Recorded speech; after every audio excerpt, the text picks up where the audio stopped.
Just for fun, I'm going to prove 3 plus 4 is equal to 5.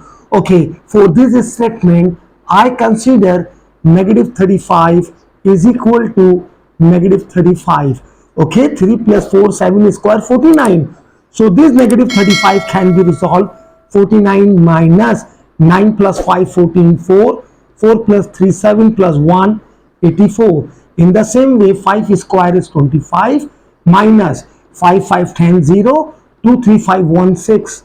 Okay, now adding 36 both sides.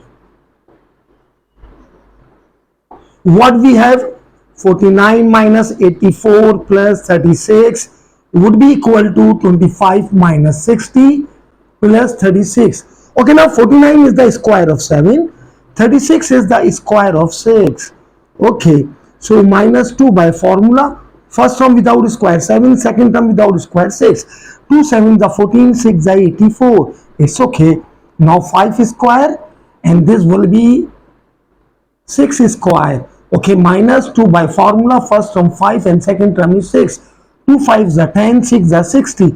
Okay, in both the cases we have the middle term. So one can write down 7 minus 6 whole square, same as 5 minus 6 whole square. Using formula, a square minus 2ab plus b square can be written as a minus b whole square. Okay, now taking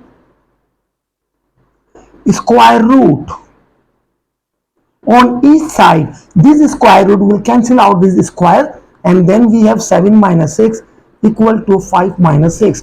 On adding 6 both the side, what we have, adding 6 both the sides,